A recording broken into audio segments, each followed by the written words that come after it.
This is the Automotive Repair Podcast Network.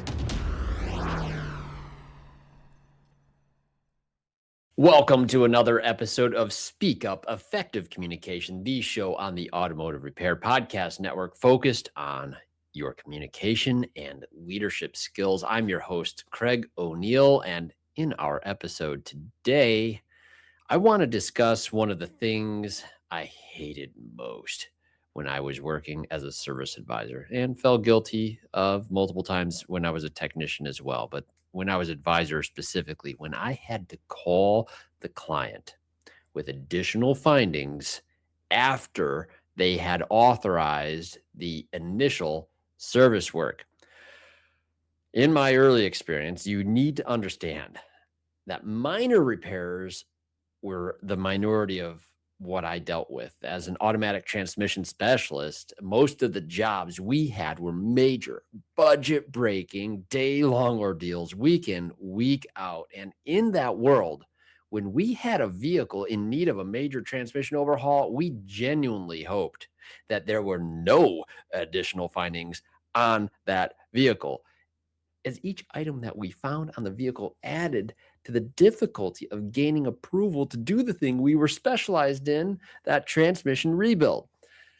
So I've mentioned this before in many episodes. The number one question that I routinely faced was this: is it worth fixing? And look, when a vehicle needed brakes, suspension items, steering components, any other critical items on top of a transmission rebuild, that question gets harder to answer, especially in the days when I was cutting my teeth early on, the late 90s, early aughts. Wow, vehicles, a new one, you could get them for somewhere around $20,000 to $30,000 back then. And that was a nice new car. There's some, I'm pretty sure, cheaper than that. I mean, this is the day of Ford Tauruses, right? The Chevy Monte Carlos. I had a nice 97 Chevy Monte Carlo. It wasn't the cool Monte Carlos like the old ones, right? This is that subframe 3.1. I don't know why they made it a NASCAR shape at one point. Oh my goodness. Cars were not as expensive, is the point. But I mention all of this because I really just want you to remember that I know firsthand how challenging it is to guide clients towards the right decision, even when things seem completely overwhelming. In most cases, by the way, I have always considered the right decision for a client to reinvest in the vehicle that they already own. I talk about this a lot too, but I've 20-year-old Hondas on my driveway. My kid's driving a 2006 Honda Civic. We still keep our 2002 Honda Odyssey. We rebuilt the transmission in that thing back when it was barely 140,000. It's got 260,000 now. Still doing great after that overhaul. It's amazing how long that lasted. Wow. The cars last and they don't owe us a thing. It's wonderful. But I mentioned this again, and I want to make this clear because in my experience, in that time of my career and all throughout it, when we had to call a client with a subsequent finding, that's because we missed something in our initial assessments, and it was perceived by us and them as a failure, a wrongness. What do you think a customer feels when you have to call them up and tell them there's something else, especially after they've authorized that initial repair? What do they say? Do they think, oh, thank goodness, attaboy? No, they feel trapped. They feel let down. They feel surprised. It's a disappointment. So that is the root of the topic today. And we're going to also use a word of the day. Word of the day is asymmetry. We will define that word for you after we have a brief word from our sponsors who make this show possible. Looking to take your shop to the next level of quality service, team culture, and overall profitability? At the Institute, we provide personalized coaching that aligns with your goals of financial stability, excellent customer service, and employee satisfaction. Our priority is helping you establish significant and sustainable progress. We work with you to create strategies that reduce the stress of running your business, improve your quality and performance, and optimize your profitability. Experience the benefits of professional coaching by visiting wearetheinstitute.com/business-assessment. Hey friends, as you know, I'm a proud member of the AutoFlow team, and let me tell you, we've changed how business is done for auto shops everywhere. We support your client experience before, during, and after the work is done. Imagine this: timely updates sent directly to your clients, branded digital vehicle inspections, and seamless communication from start to finish. That's why shops love AutoFlow. And hey, with those 5-star reviews rolling in, you'll wonder how you ever managed without us. Take an important next step and take your auto shop to the next level. Visit www.autoflow.com. Get on board with an AutoFlow trial. Want to see your auto repair shop thrive? Are you looking to drive more customers to your auto repair shop? Let ShopDog Marketing be your guide. Our customer-first approach, combined with AI-driven creative content, ensures top rankings. Dominate mobile first and voice search with our specialized expertise. Reach out to ShopDog Marketing today and start growing your business. Don't miss out on this chance to boost your business. Visit shopdogmarketing.com. Inbound has exclusively served independent auto repair shops with expert communication solutions for years. Our robust VoIP platform ensures you stay connected while our industry-leading AI analytics take your business to the next level. We provide the tools you need to understand your customers and optimize every interaction. Choose Inbound for proven expertise and unmatched innovation. Visit callinbound.com and discover the difference we can make. Okay, we are back, and the word of the day for today is asymmetry. The definition of that is a lack of equality or balance between two things, when one side has more of something than the other. It is a noun. Used in a sentence, we would say it like this: information asymmetry exists in automotive service because shops have expertise and diagnostic capability that customers don't possess. The question is whether you use that asymmetry to serve or to control. Now, here's what's been bothering me today, and we're pretty early here in 2026. I've met some people who believe that what I just described as a problem, that having to call the client back with additional findings, is actually a desirable sales strategy. It's a quick yes. It's followed by iterative findings, and then you achieve a high closing ratio. Yeah, shops are being taught today deliberately to stage their communication, find something, get approval, separate the customer from their vehicle, wait, call back with more findings, and do it again. This isn't, oops, we missed something during the initial look. This is literally a strategy, a methodology that is taught, practiced, and sometimes even celebrated. And I just want to be very clear.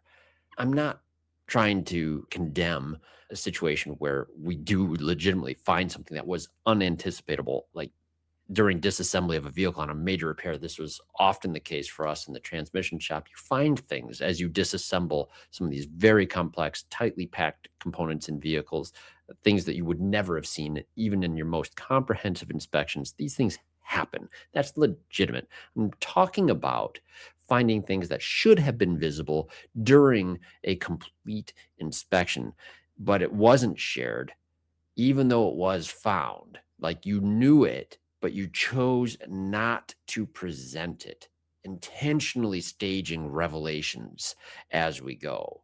That's what I'm talking about. Something you know that is withheld. And that's where we're going, right? When I had to make those subsequent calls at the transmission shop, again, I'll tell you, that is a failure. We felt bad about it. Customer felt bad about it. We tried to get better at our initial inspections so that that wouldn't happen. What's being taught now as it reaches my ears is that discomfort that I saw as a problem, that trapped feeling the customer experiences. Sometimes people treat that not as a bug, but as a feature that you can use. Ugh. So I want to go to another point here. I want to tell you a little bit about why I hated those calls and what I learned to do from that position. I actually committed myself to avoid putting customers in that position. Is that feeling, that trapped, disappointed, why didn't you tell me about this upfront feeling? It destroys trust faster than anything else in this business.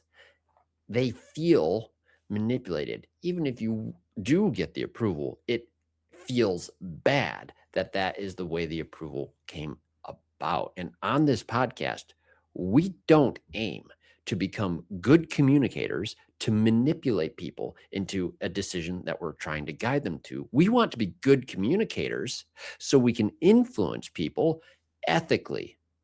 And what I learned is that to do this, you have to do a very complete inspection first, present the complete picture as you know it, and let the customer make informed buying decisions with all of the information that you have. We don't want to create asymmetry where there is not. And I know what you're thinking here, Craig. What if they get overwhelmed? What if showing them everything at once scares them away? Craig, people have crack brains today. Attention spans are kaput. We all know these things. And hey, I get it. I have lived this. Sometimes you do frighten them from making an investment in a vehicle when it is completely overwhelming. But I want to remind you of this too, and this was taught to me long ago by Bob Greenwood, rest in peace. What we sell is our knowledge. It's not time. We're selling our knowledge. And part of that is also knowledge for the customer as well. What we really are selling to the client is peace of mind with their vehicle.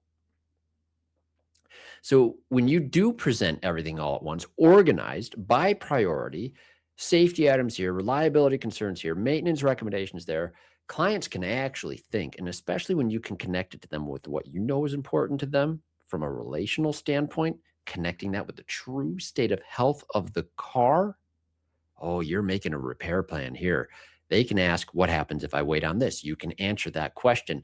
They can make decisions based on their budget, their timeline, their situation, what is important to them. You're truly advising and counseling from that position. And I will argue true advising, true counseling cannot happen unless you are doing it from knowledge that you have about the true state of health of the vehicle that you are working on. But when you hit them with the one thing here, get approval, then hit them again 20 minutes later thing, they're not making informed decisions anymore. They're just trying to make the pain stop. They have the sunken cost already into the initial thing. And so they feel obligated now to continue on the path.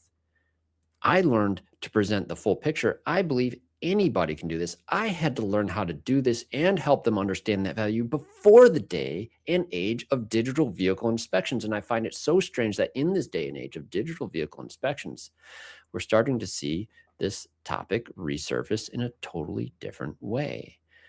When I presented a full picture, it's like, hey, here's your transmission issue. That's why you're here.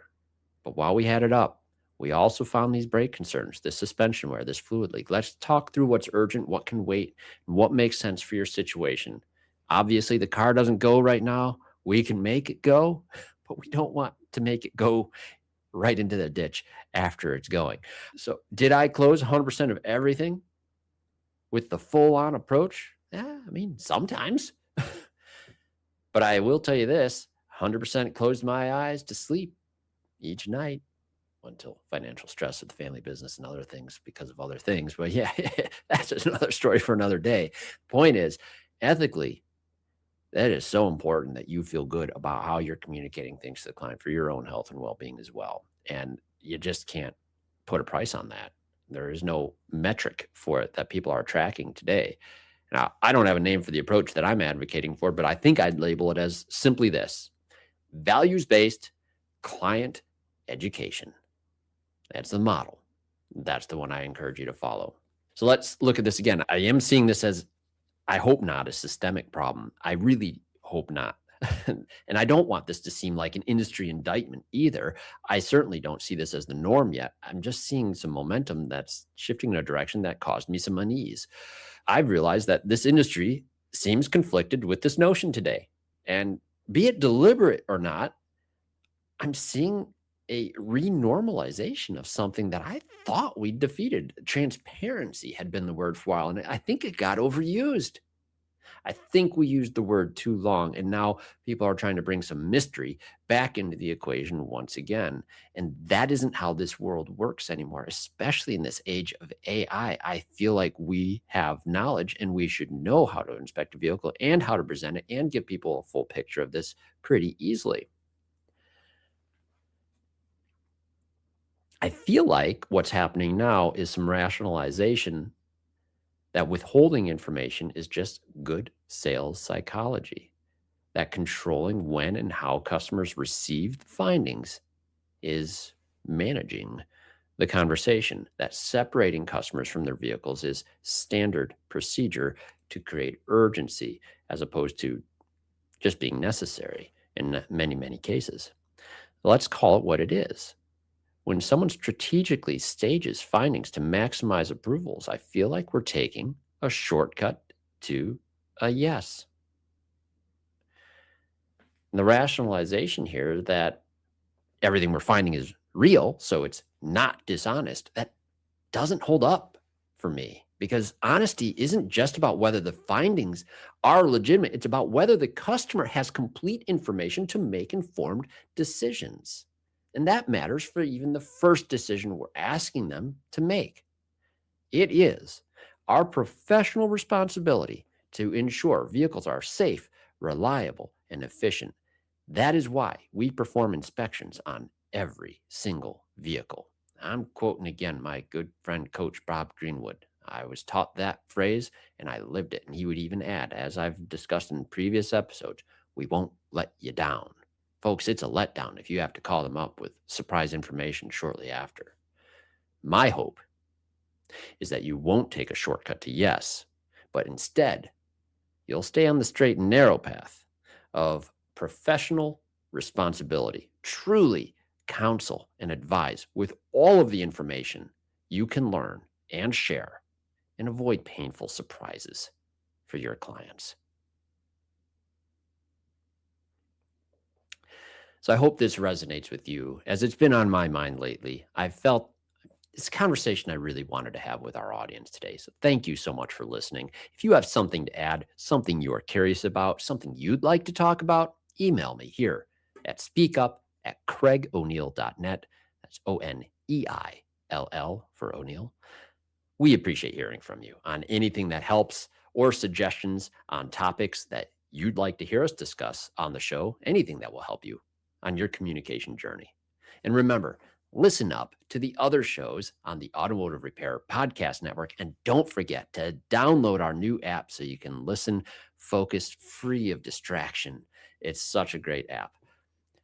And of course, the other shows are Remarkable Results Radio. That's with Carm Capriato, podcast pioneer of the aftermarket industry. And we have Diagnosing the Aftermarket A through Z with Matt Fonslow, Business by the Numbers with Hunt Demarest. It's tax season. I'm sure he has all sorts of fun things to talk about here soon.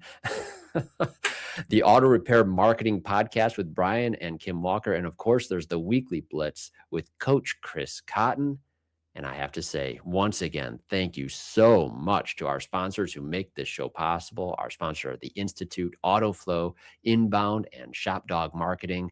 Thank you, all of our listeners, for joining us. Now get out there, folks. Listen up and speak up. Thank you. You've been listening to Speak Up, Effective Communication with Craig O'Neill on the Automotive Repair Podcast Network. Download our exclusive podcast app at automotiverepairpodcastnetwork.com, because the best conversations in the industry start here. Check the show notes for Craig's YouTube channel and email. Let him know what topics you'd like him to speak up about.